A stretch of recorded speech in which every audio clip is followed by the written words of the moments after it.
Marcos, capítulo 4, do 1 ao 25. Vamos ler, meus irmãos. A palavra de Deus diz assim: mais uma vez, Jesus começou a ensinar à beira-mar. Em pouco tempo, uma grande multidão juntou ao seu redor. Então ele entrou no barco e sentou-se enquanto o povo ficou na praia. Ele os ensinou contando várias histórias na forma de parábolas como esta. Ouçam: um lavrador saiu para semear. Enquanto espalhava as sementes pelo campo, algumas caíram à beira do caminho e as aves vieram e as comeram. Outras sementes caíram em solo rochoso e, não havendo muita terra, germinaram rapidamente, mas as plantas logo murcharam sob o calor do sol e secaram, pois não tinham raízes profundas. Outras sementes caíram entre espinhos, que cresceram e sufocaram os brotos sem nada produzirem. Ainda outras caíram em solo fértil e germinaram, cresceram e produziram uma colheita de 30, 60 e até 100 vezes maior que a quantidade semeada. Então ele diz: quem tem ouvidos para ouvir, ouça com atenção. Mais tarde, quando Jesus estava sozinho com os 12 e os outros estavam reunidos ao seu redor, perguntaram-lhe qual era o significado das parábolas. E ele respondeu: a vocês é permitido entender o segredo do reino de Deus, mas uso as parábolas para falar aos de fora, de modo que, mesmo que vejam o que faço, não perceberão, e ainda que ouçam o que digo, não compreenderão. Do contrário, poderiam voltar-se para mim e ser perdoados. Então Jesus disse: se vocês não entendem o significado desta palavra, como entenderão as demais? O lavrador lança sementes ao anunciar a mensagem. As sementes que caíram à beira do caminho representam os que ouvem a mensagem, mas Satanás logo vem e a toma deles. As que caíram em solo rochoso representam aqueles que ouvem a mensagem e sem demora a recebem com alegria. Contudo, uma vez que não têm raízes profundas, não duram muito. Assim que enfrentam problemas ou perseguições por causa da mensagem, logo desanimam. As que caíram entre espinhos representam outros que ouvem a mensagem, mas logo ela é sufocada pelas preocupações desta vida, pela sedução da riqueza e pelo desejo por outras coisas, não produzindo frutos. E as que caíram em solo fértil representam os que ouvem e aceitam a mensagem, e produzem uma colheita de 30 a 60 e até 100 vezes maior que a quantidade semeada. Em seguida, Jesus lhes perguntou: alguém acenderia uma lâmpada e a colocaria sobre o cesto ou uma cama escondida? Claro que não. A lâmpada é colocada num pedestal, onde a sua luz brilhará. Da mesma forma, tudo que está escondido será revelado, e tudo que está oculto virá à luz. Quem tem ouvidos para ouvir, ouça com atenção. Então acrescentou: prestem muita atenção ao que vão ouvir. Com o mesmo padrão de medida que adotarem, vocês serão medidos, e ainda mais lhes será acrescentado. Pois ao que tem, mais lhe será dado, mas ao que não tem, até o que tem lhe será tirado. Vamos orar? Santo Deus, fala aos nossos corações agora. A Tua palavra foi lida e nós dependemos totalmente da ação do Teu Espírito Santo para iluminar as nossas mentes e aplicar essas verdades à nossa vida.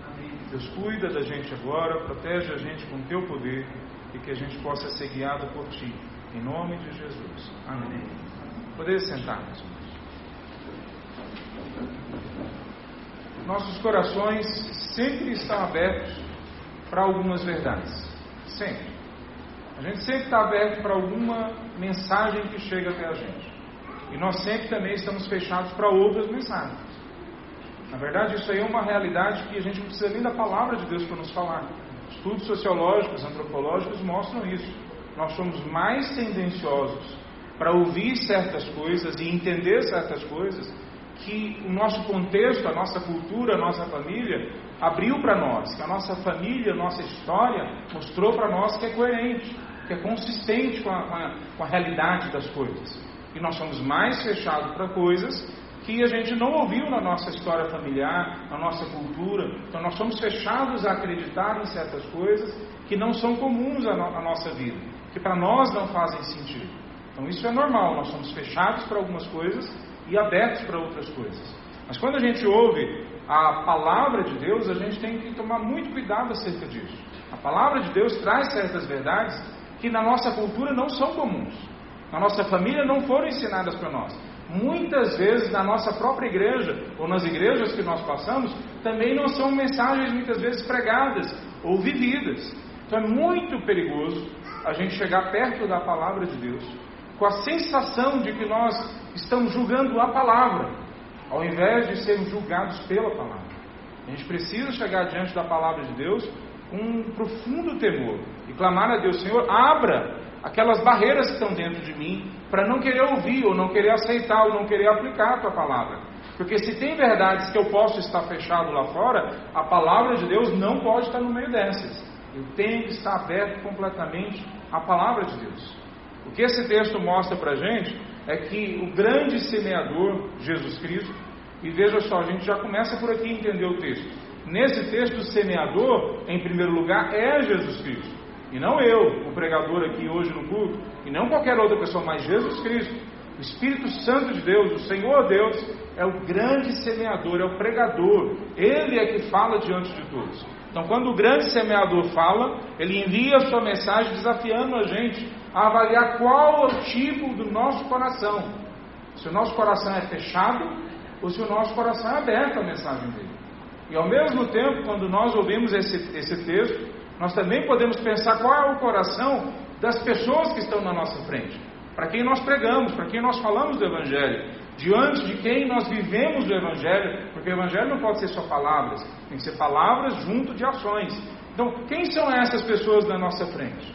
Qual que é o coração delas? Elas estão abertas ou não para a mensagem do Evangelho? Então, a gente tem que avaliar o nosso coração e tentar observar, avaliar o coração das pessoas que estão à nossa frente, para a gente poder pregar a palavra da forma mais fiel possível e que essa palavra, no poder do Espírito, possa tocar a vida das pessoas. Então Jesus, que é o grande semeador, entrega a sua mensagem, desafiando a gente a olhar qual que é o nosso coração e qual que é o coração daquelas pessoas para quem nós estamos pregando. Queria falar algumas coisas sobre isso. Primeiro é sobre quem é o mensageiro. Eu já dei um spoiler, né? Eu já falei um pouquinho quem é o pregador, o grande mensageiro. O grande mensageiro é Jesus. Nós chegamos numa tribo há 8, 9 dias atrás, 10 dias atrás, dos ticunas. Essa tribo ela é a tribo ticuna, ela é espalhada pelo Brasil e pelo Peru e Colômbia. Nós fomos para uma vila dessa tribo na Colômbia, chamada Macedônia. Muito sugestivo o nome, né? Quando eu cheguei lá, fiquei tentado a pregar o texto de Atos capítulo 16, que Paulo tem um sonho, e no sonho alguém fala, passa a Macedônia, né? A gente pensou, eu pensei, que o nome da vila era por causa disso. Não era por causa de outro motivo. Alguém lá no começo dessa vila tinha o nome de Macedônio, aí ficou o nome da vila Macedônia. Essa vila, há 51 anos atrás, era só uma casinha, e eles viviam do outro lado do rio, em outra ilha, em outro local.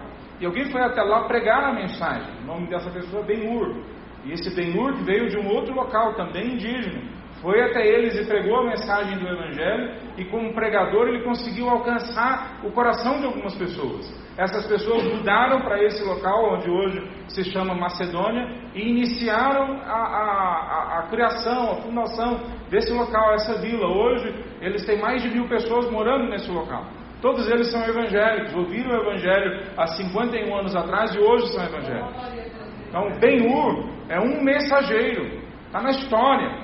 Nós ouvimos falar dele, mas quantos ouviram falar de Ben-Hur?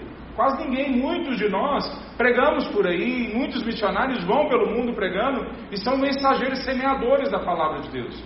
Mas nós precisamos lembrar que o grande mensageiro é o Espírito Santo e não a gente.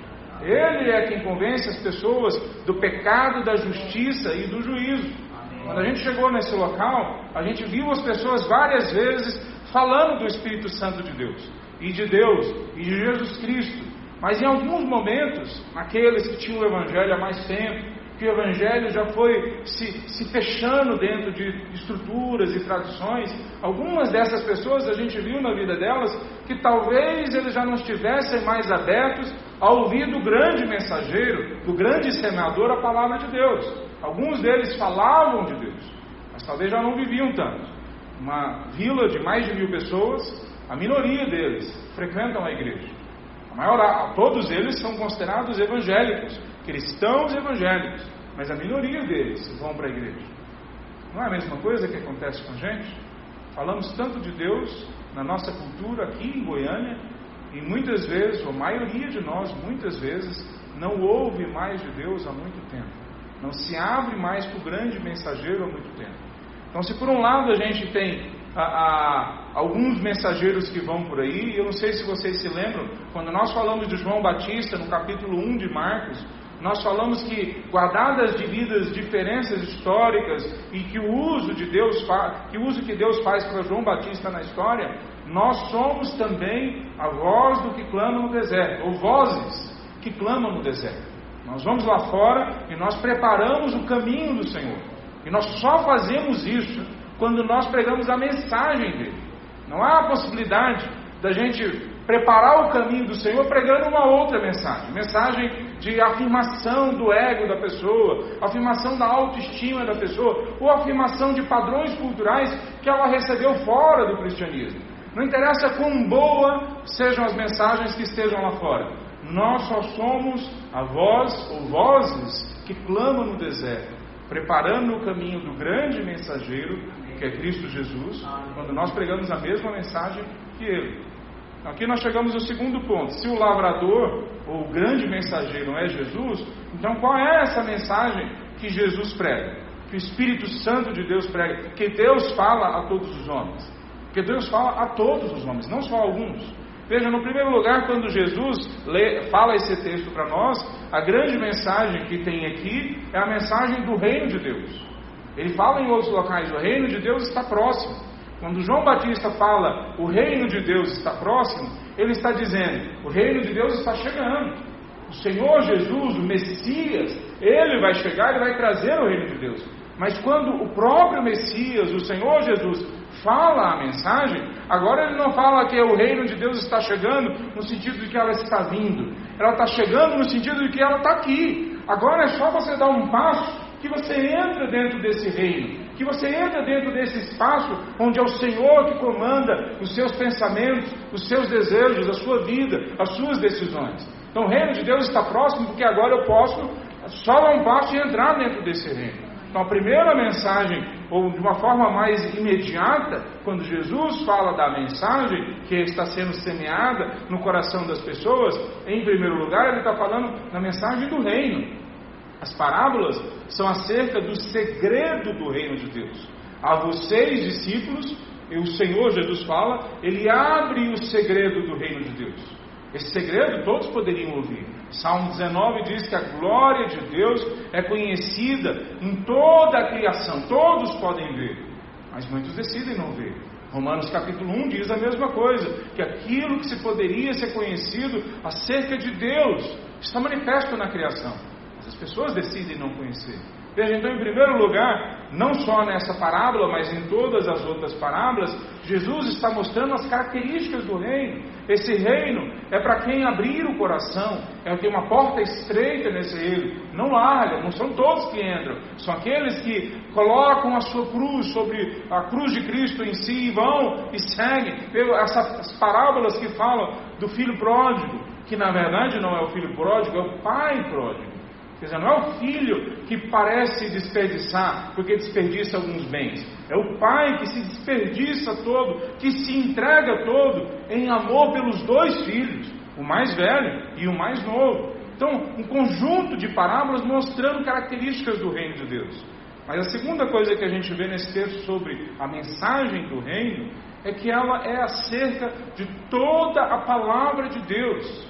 Romanos capítulo 1,16 diz que o Evangelho é o poder de Deus para a conversão de todo aquele que crê. Veja, o Evangelho é pregado, e todo o Evangelho é pregado, como em Mateus 28, 19 e 20 fala que tem que ser pregado. Nós pregamos toda a verdade do Evangelho e não só parte. Mas mesmo assim, o Evangelho é efetivamente aplicado em nossas vidas quando nós cremos. Quando há uma ação do Espírito Santo em nossas vidas, derramando fé em nós, e nós nos entregamos a Deus. Então o Evangelho é o poder de Deus para todo aquele que crê.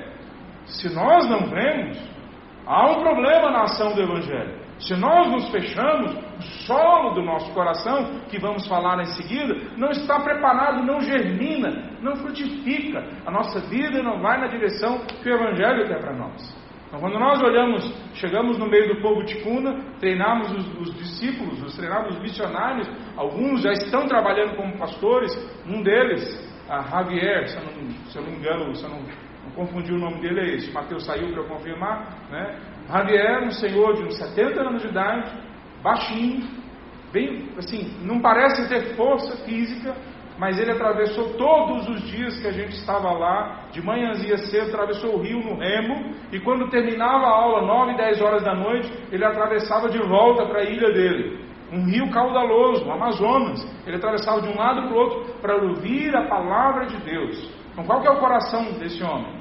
Mas mesmo assim, quando a gente estava conversando com eles, todos eles, não alguns, todos eles, entenderam que toda essa mensagem aqui do Antigo Testamento, toda essa parte aqui do Antigo Testamento, não era a palavra de Deus. Não era importante para a igreja de Deus. Talvez em alguns acreditassem que fosse a palavra de Deus, mas não importante para o reino de Deus.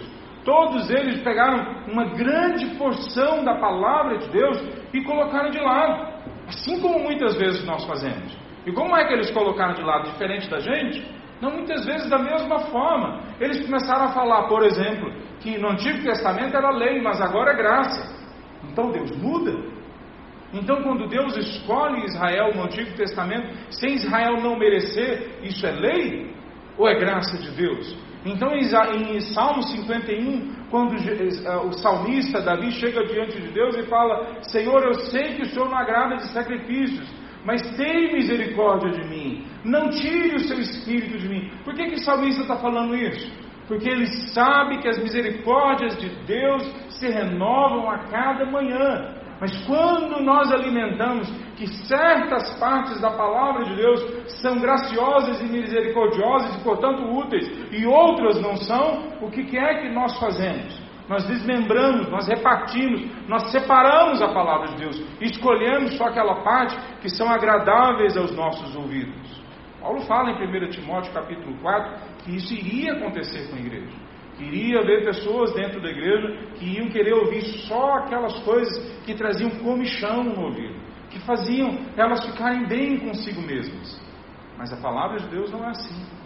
A palavra de Deus é um todo, Antigo e Novo Testamento, que quando empoderado e aplicado pelo Espírito Santo em nossas vidas, produz a transformação que Ele desejou que a gente fosse lá em Gênesis, mas que Ele garantiu que nós vamos ser lá em Apocalipse. De Gênesis a Apocalipse, a mensagem, a palavra é a mesma. Deus nos ama e Ele quer que a gente seja transformado à imagem de Cristo Jesus. Essa é a mensagem do Evangelho. A gente pode descrever melhor, a gente pode trabalhar melhor, mas a gente não pode abrir mão de nenhuma parte do Evangelho, nem do Novo e nem do Antigo Testamento. Terceira coisa que a gente vai falar hoje, sobre então, se essa é o mensageiro e a mensagem, qual que é o solo nessa parábola que Jesus traz. Veja, essa parábola é interessante em vários sentidos, mas um dos sentidos é que quase todas as parábolas, se não todas, antes de você ler a parábola, o versículo ou os versículos anteriores falam o significado da palavra. Então, quando Jesus quer falar acerca de quem é o próximo, ele fala a parábola do samaritano. Então, pela história que ele conta, pela aquela conjunto de detalhes que ele conta naquela história que é comum ao dia a dia daquelas pessoas, eles entendem quem que é o próximo. Então, Jesus usa desses versículos e da história que ele conta para ensinar uma mensagem. Mas nesse caso dessa parábola, os versículos anteriores não falam o significado da palavra. Ao contrário, fala como que é que essas parábolas são aplicadas à vida das pessoas. E aí ele fala que há corações diferentes, há corações abertos e há corações fechados, há mentes abertas e há mentes fechadas, há mentes que se abrem para o Evangelho e mentes que se fecham para o Evangelho.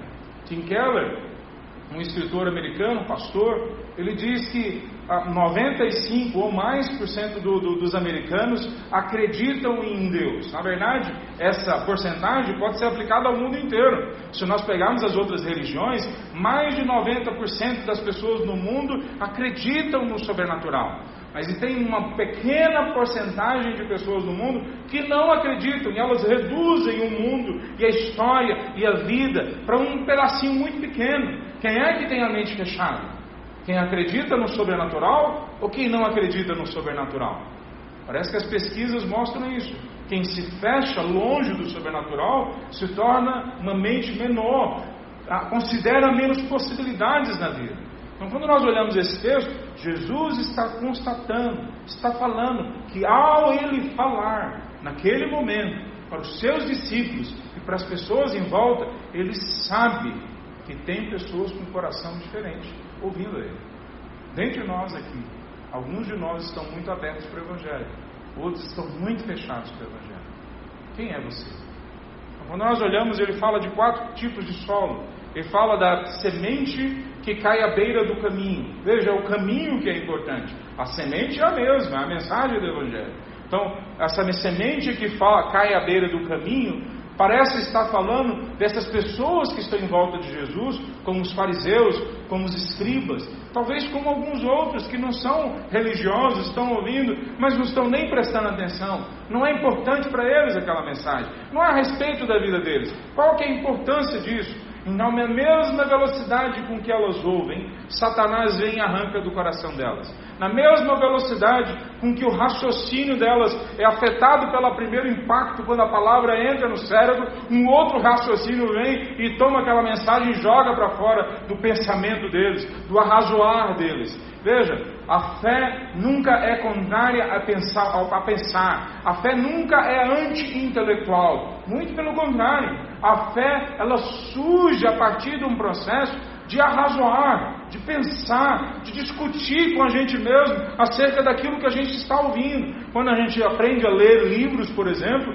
é isso que os professores querem nos ensinar. Que a gente lê o livro questionando o livro. A gente lê o livro perguntando para o livro, mas por que você está dizendo isso? Quais são as suas bases? Pois a pessoa que tem um coração como essa do caminho, que a mensagem cai e logo é arrancada, parece ser essa pessoa que quando a mensagem do Evangelho, ou quaisquer características da mensagem do Evangelho chegam na vida dela, ela já pega aquilo dali, amassa e joga fora. Sobre isso eu não vou pensar, isso eu não vou considerar, isso eu não vou nem atrás para saber se tem alguma coisa com a minha vida.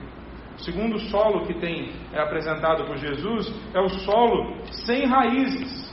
Ele fala de um solo, de um tipo de solo que é pedra, e as sementes caem ali, e ela fala que esse é o tipo de pessoa que ouve, e ela tem um interesse nessa mensagem. Ela tem talvez um certo prazer, ela começa a razoar, mas ela não deixa aquilo aprofundar no coração dela. Ela não deixa aquilo se tornar um conjunto de argumentos que muda sentimentos, decisões, que faz ela questionar se ela está certa e errada. Ela tem um interesse, mas talvez só realmente no plano mais racional, lá em cima, mais superficial. Não é essa pessoa, quando chegam quaisquer dificuldades, quaisquer problemas, que questiona ela. Por que ela está abraçando esse tipo de mensagem? Que questiona ela por que ela se dobrou diante dessa mensagem. Ela logo abandona a mensagem. Ela logo desanima. Veja, a palavra desanimar aqui é a palavra escandalizar. Os tradutores colocam desanimar porque escandalizar na nossa língua em português, talvez aqui para nós, por causa do nossa história como evangélicos, não faria sentido. Mas o que ele está dizendo? Quando a mensagem chega nos nossos corações e nós não deixamos ela aprofundar, nós não lemos a palavra, estudamos a palavra, andamos com pessoas mais maduras que a gente, consideramos mudar as nossas opiniões políticas, ideológicas, as nossas opiniões de criação de filho, relacionamento com o marido, com a mulher, no trabalho, se nós não deixamos a palavra entrar dentro de todas as raízes, de todas as circunstâncias que estão dentro do nosso coração, então ela fica só na superfície. Em um primeiro momento que as dificuldades chegam, que perseguição à nossa vida chega nas nossas vidas, essa palavra é arrancada como uma grama que não tem raiz, que facilmente é arrancada. Veja, Eu não entendo muito de plantação, mas tem algumas gramas que você arranca ela e ela sai toda a raiz. E tem algumas que são praga, né? Que você tenta arrancar ela, a raiz fica ali, ela brota de novo e ela vai espalhando. Isso é o que deveria acontecer com a gente, com o Evangelho. O Evangelho devia entrar na nossa vida e entrar, desculpa a palavra praga, né? Não é uma palavra ruim para isso, né? Mas ele deveria entrar com raízes dentro da gente e entrar em cada espaço dentro da gente, que mesmo que alguém quisesse arrancar, essa pessoa não conseguiria arrancar de dentro dos nossos corações. Mas infelizmente muitas pessoas são como esse solo duro, que a semente, a mensagem do Evangelho bate lá, mas ela não entra, ela fica só na superfície. Terceiro tipo de pessoa é aquela pessoa que eles são chamados de solo que cai entre os espinhos. Ela aceita o Evangelho, ela aceita a verdade do Evangelho, talvez em alguns sentidos, ou em vários sentidos. Ela deixa o Evangelho entrar dentro da vida dela, das raízes, da estrutura dela de pensamento, da estrutura emocional, nas relações dela. Ela deixa o Evangelho entrar. Mas em algum outro momento, num segundo momento na vida dela, ela olha de novo para o que ela tinha antes. E ela vê a sedução da riqueza, da prosperidade, do sucesso. Ou ela vê dificuldades na vida, preocupações, ou quaisquer outras coisas. Vê que ele fala de 3 coisas: o cuidado da vida, a sedução da riqueza e a ganância, ou o desejo por outras coisas. Então ele fala, algumas coisas enchem a agenda dessa pessoa. Então mesmo que ela conheça a palavra de Deus, mesmo que ela saiba Antigo e Novo Testamento, mesmo que ela esteja na igreja desde criancinha e ela consiga citar os versículos de cor e consiga descrever os conceitos e como eles se aplicam em nossas vidas, a agenda dela de segunda-feira, terça, quarta, quinta é preenchida por preocupações. A agenda dela é preenchida por desejo, por riqueza. A agenda dela é preenchida por vontade de fazer um monte de coisas que Deus nunca intentou e desejou e planejou para a vida dela. É um livro do Watchman Nee, um escritor que eu concordo com algumas coisas e outras não, mas um homem de Deus que viveu no século passado, um herói na China, e ele escreveu um livro, um desses chama Autoridade Espiritual. E na introdução do livro ele diz o seguinte, sobre a autoridade espiritual, do líder principalmente. Quando o líder está fazendo muita coisa, é porque ele já parou de ouvir a voz de Deus. Eu parei de ler o livro aí, fechei, guardei. Então assim, eu tenho muita coisa para acertar antes de continuar lendo esse livro. Isso foi alguns anos atrás.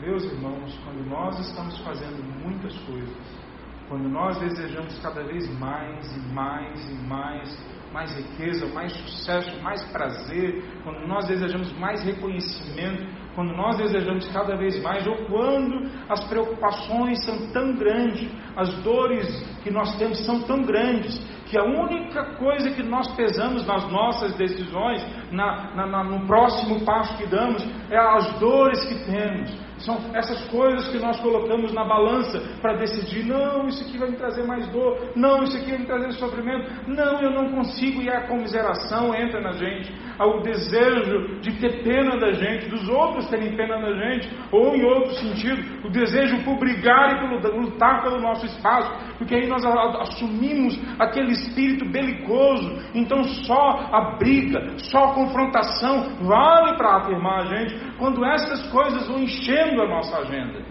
a gente se torna infrutífero, a gente se torna pessoas que o Evangelho não entra, ou se ele entra, ele não produz fruto. Ele pode até tentar, mas ele não produz fruto, ele me torna infrutífero. Quarto solo é o solo fértil. Qual é esse solo fértil? É aquela pessoa, Jesus escreve assim, que ouve e aceita. É aquela pessoa que ouve e entende todas as consequências e fala, é isso que eu quero. Não é fácil, mas é isso que eu quero. Eu nunca conseguiria chegar a essa conclusão sozinho, ou chegar a ter a coragem de realizar isso. Conversando com os ticunas, alguns deles vieram para a gente em algum momento e falaram como que a gente pode ser corajoso, porque nós não somos. E olha, quem estava falando isso para nós era o rapaz que organizou todo o treinamento. Ele que organizou receber os missionários e como organizar tudo, ele que preparou. E ele falou, eu fui numa vila com um grupo de pessoas e chegou lá, o pessoal ficou com medo de pregar e eu também fiquei com medo, e eu vejo que vocês são tão corajosos, eu queria ser corajoso também. E a gente conversando com ele, a primeira coisa a gente esclareceu para ele que não é coragem o ponto principal. Às vezes Deus nos dá coragem, e eu fico muito feliz quando Deus faz isso, mas nem sempre Deus dá coragem para nós. Às vezes nós vamos em medo, às vezes nós vamos com receio de que alguma coisa vai dar errado, às vezes nós vamos sem saber ao certo se nós somos capazes o suficiente para realizar a tarefa que está à nossa frente. Mas quando nós somos obedientes, não interessa se temos medo ou se temos coragem, se nós sabemos que vai dar tudo certo ou se nós não sabemos, mas a obediência, ela vem daquele tipo de coração que ouve a mensagem, aceita a mensagem e agora aplica na vida a mensagem. Então essa pessoa que recebe a mensagem, aceita a mensagem, aplica na vida a mensagem, ela produz frutos. E veja, ela produz frutos diferenciados. Ela não está falando para a gente comparar a gente mesmo. Cada um de nós vai produzir tipos e quantidades diferentes de frutos. Nós vamos produzir em locais diferentes, em circunstâncias diferentes. Ele diferencia esse tipo de frutificação em vários locais da palavra de Deus. Aqui é só um deles. Quando nós lemos sobre os dons em Romanos 12, ou em 1 Coríntios capítulo 12, Paulo faz um esforço grande de mostrar para nós que nós somos um corpo. Não há necessidade da gente ficar esperando produzir mais do que o outro, ou melhor do que o outro. Nós temos que desejar que todos nós produzamos para o reino de Deus. Eu não preciso construir sob o alicerce do outro, sob o alicerce alheio. Eu não preciso olhar para o outro e tentar pegar a glória do outro, ou lutar para ter mais glória que o outro. Porque todos nós vamos frutificar, uma vez que a mensagem seja ouvida e recebida por nós. 4 solos diferentes. Ticunas tem 8 outras vilas. Essa vila que nós temos acesso, 8 outras vilas, eles têm tido acesso via escola, não só via pregação do Evangelho. E eles estão sonhando em mandar missionários para outros locais. Eles estavam na mesma reunião com pessoas do Peru junto com a gente, de 2 outras minorias junto com a gente, todos eles sonhando. Meninos, talvez o mais novo tinha 12, 13 anos de idade, o mais velho teria uns 70 anos de idade, todos sentados junto com a gente, todos eles com o coração aberto, como desse velhinho, Senhor, que eu falei para vocês, atravessar os rios, o rio todo dia, para vir para a aula. Mas não é só isso, ele ia ler a palavra de Deus, ele fazia assim, trazia um caderno, ou livro, ou a Bíblia, na frente do olho dele, porque ele não conseguia enxergar direito. Mas ele quer profundamente, um desejo arde dentro dele, ele quer com profundidade entender o Evangelho, a graça de Deus, como ele vai ser mais útil ao reino de Deus. Eu não tenho dúvidas de que aqueles homens e aquelas mulheres ali vão produzir frutos. Não porque nós somos bons professores. Eu tenho certeza que nós fracassamos em várias coisas.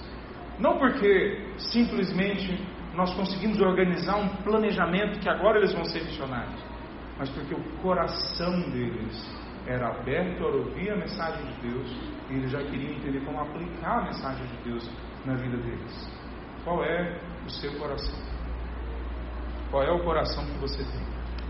Nós já falamos um pouco, mas a última parte que Jesus fala é sobre os resultados. Quais são os resultados que a gente vai colher? Quer dizer, aqueles que ouvem e aceitam, quais são esses resultados? Bom, em primeiro lugar, os resultados são de sermos identificados como aqueles que frutificam. Sermos identificados como aqueles que o coração está aberto e a gente percebe a abertura. Bom, primeiro eu mesmo olhar para o espelho e me ver no espelho e falar: graças a Deus porque Ele me deu fé e abriu o meu coração porque eu acredito na palavra de Deus. Nós conversamos um dos dias lá com os ticunas sobre o temor a Deus. E o mesmo engano que eles caíram, muitas vezes a igreja cai aqui. Qual que é o engano? De achar que nós não temos que ter medo de Deus. Nós temos sim que ter medo de Deus. Ele é fogo consumidor. O Senhor Deus é santo, absolutamente santo, e Ele não tolera o pecado. Veja, a palavra de Deus diz que o amor joga fora todo medo, mas é o amor que surge de uma relação com Deus. E não o amor que surge ouvindo a música de John Lennon, né, que todos nós temos que amar e o amor vai mudar o mundo. Não é qualquer amor, é o amor de obedecer a palavra de Deus, como está em 1 João capítulo 5, versículo 2. É o amor que se demonstra por pessoas que entenderam que a palavra de Deus é o caráter de Deus, e que quando a gente ama a Deus, a gente ama a palavra dele como o nosso maior tesouro, como um bem precioso que nós temos. Aí esse medo que nós tínhamos, ou deveríamos ter de Deus, vai se tornando uma grande admiração, como aquela que a gente lê em Salmo 19, falando que a palavra de Deus é perfeita, é maravilhosa, ela é melhor que um pescado, um caldo de pescado feito pelos ticunas no meio da Amazônia colombiana, é melhor do que uma picanha maturada, comida aqui em Goiânia, num bom restaurante. A palavra de Deus é preciosa, tão preciosa, que ela ilumina o caminho daquele pastor ao atravessar a remo, a noite escura, o Amazonas, para ir ver uma aula. Veja, a palavra de Deus é tão preciosa que faz com que ela entre em qualquer cultura, e na hora ela se adapta, ela entra, ela muda aquela cultura para eles serem mais ticunas do que eles eram antes. E não é para deixar de ser ticuna, é para nós sermos mais nós mesmos do que nós éramos antes. Então só quando nós entendemos a palavra de Deus assim, é que ela produz esse fruto em nós, porque o Espírito confirma com os nossos corações que nós somos filhos de Deus. Paulo fala isso em Romanos capítulo 8. Então esse é o primeiro resultado. Qual que é o segundo resultado? O segundo resultado óbvio que surge no texto é que nós imitamos o caráter de Deus, em primeiro lugar, mas que nós produzimos pessoas que também acreditam nas mesmas coisas. Nós produzimos discípulos. Veja a mensagem de Mateus 28, que não é absolutamente nova de forma alguma, porque é a mesma mensagem de Gênesis capítulo 1, versículo 28. Vão pela terra e multipliquem. Multipliquem o quê? O senhorio de Jeová. É Ele quem manda e vocês vão como representantes dele. Mateus 28, 19 e 20 é a mesma coisa. Vão pelo mundo e façam seguidores de Jeová, discípulos de Jesus Cristo. Essa mensagem é para quem? Para nós. Todos aqueles que ouviram a mensagem, aceitaram a mensagem, como João capítulo 1, versículo 2 diz, se tornam filhos de Deus. Então agora eles se tornam pescadores de homens.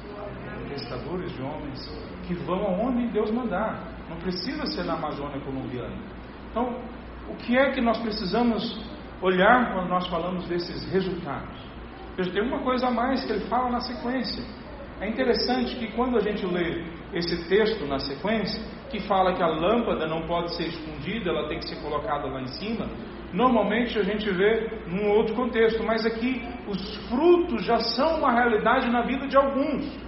E ele está falando, mesmo esse alguns, parece que ele está sugerindo que tem alguns que são tímidos com os frutos que receberam, ou que podem produzir. São tímidos no uso dos seus dons, são tímidos em falar com clareza o Evangelho, em obedecer o que Deus nos manda. Ele fala, não faz isso.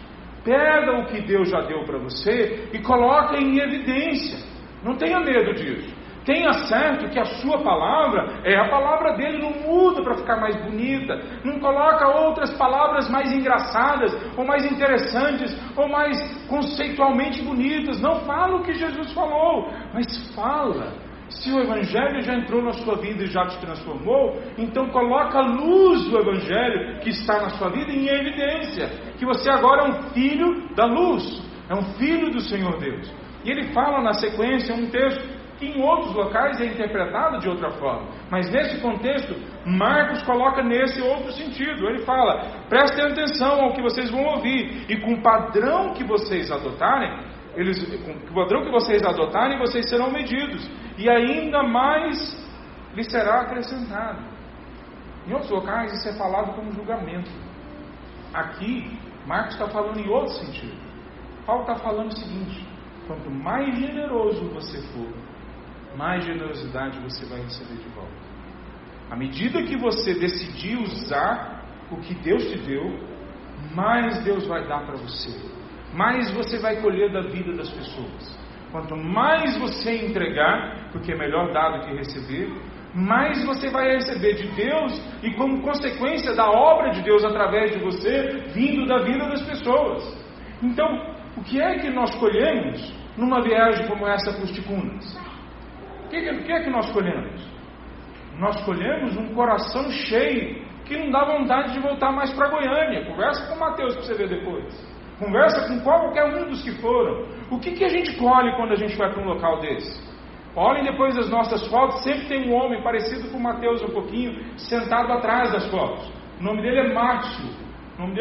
Olha para o rosto desse homem nas fotos ou nos vídeos. Ele está há mais de 20 anos trabalhando com povos indígenas. E você vê prazer, gosto de estar ali, como muitas vezes a gente não vê no rosto de pessoas ricas aqui em Goiânia. Quando muitas vezes a gente não vê no rosto de pastores que estão pastoreando igrejas bem-sucedidas aqui em Goiânia. Como muitas vezes a gente não vê no nosso rosto quando nós estamos andando aqui em Goiânia. Mas Deus nos dá uma satisfação. Cada vez mais alegria entra nos nossos corações. Isso é para falar só de uma coisa, mas tantas outras coisas. O poder de Deus, discernimento e sabedoria, nós conversamos isso com eles. Eles perguntaram para a gente tantas perguntas difíceis de responder, e nós tentando não entrar em questões que podiam criar outros problemas com a igreja local, porque tem uma igreja local. Respondemos citando textos bíblicos, e a gratidão que vem do coração deles, e decisões que vieram a partir desse entendimento novo da palavra de Deus em alguns aspectos, e tudo isso como resultados absolutamente concretos à nossa frente. Quantas vezes nós batalhamos meses, anos, para ver um resultado, qualquer que seja, na nossa vida, e nós não vemos resultados acontecendo. Mas nós vamos no meio de uma vila, no meio da Amazônia, trabalhar com um povo que nós nunca ouvimos falar, e Deus faz pulsar resultados, pular resultados na nossa frente.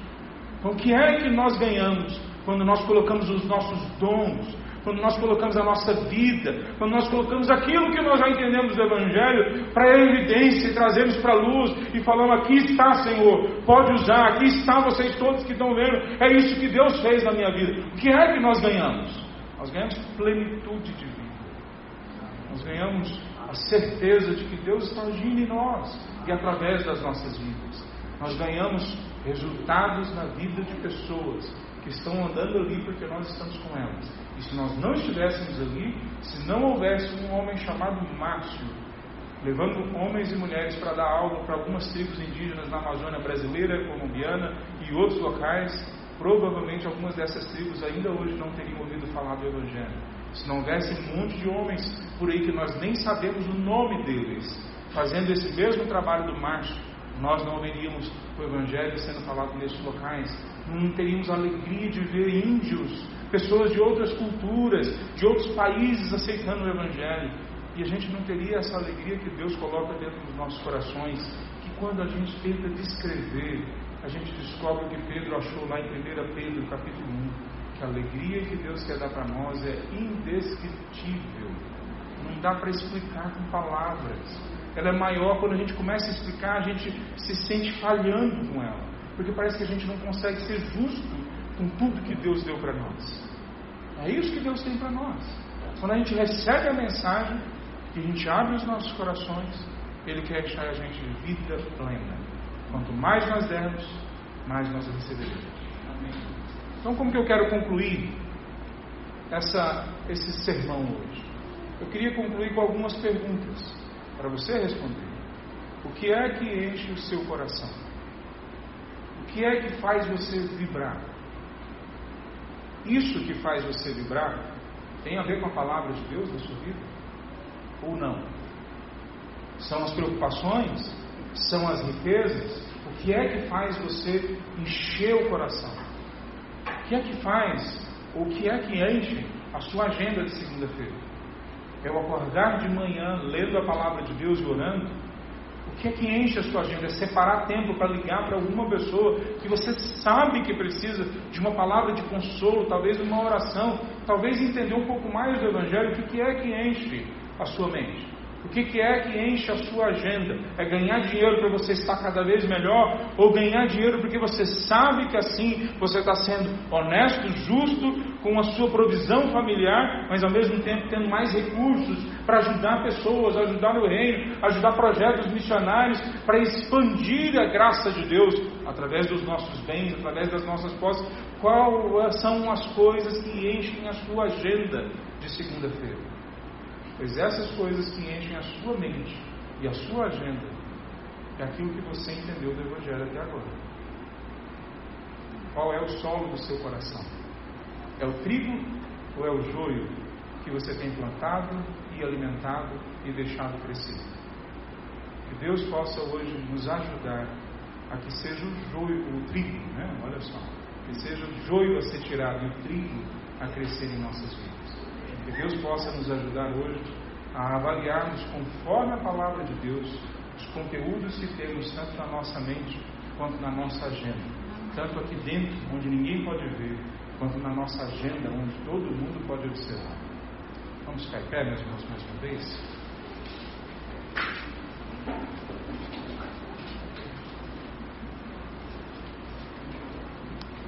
Santo Deus, nós nos colocamos diante de Ti agora, Pai. Em primeiro lugar, nós falamos algumas vezes dos Teus servos ali na vila de Macedônia, na Colômbia, os Teus servos ticunas. Pai, abençoa a vida daqueles homens e mulheres. O treinamento encerrou ontem ali, ó Pai. Mas o Senhor tem um treinamento muito maior, muito mais completo, que continua na vida deles e na nossa vida. Nós clamamos que o Senhor venha derramar a Tua graça, a Tua misericórdia, primeiro na vida do pastor Máximo, nas lideranças ali, mas também na vida de todos aqueles jovenzinhos e adultos e idosos que fizeram parte daquele treinamento. O Senhor venha agir também nas nossas vidas hoje. Não deixa, ó Pai, a gente ter uma mente fechada para o Evangelho, ou uma mente desatenta a não deixar produzir raízes verdadeiras do Evangelho em nós, ou uma mente, ó Deus, que embora entenda, se agarra em tantas preocupações e ganâncias e desejos e acaba se tornando infrutífero. Mas ajuda a gente, ó Pai, a sermos pessoas com um coração fértil, onde a mensagem do Evangelho, em toda a sua profundidade e largueza, possa entrar e produzir a transformação que o Senhor deseja para nós. Deus, toca na vida de cada família aqui,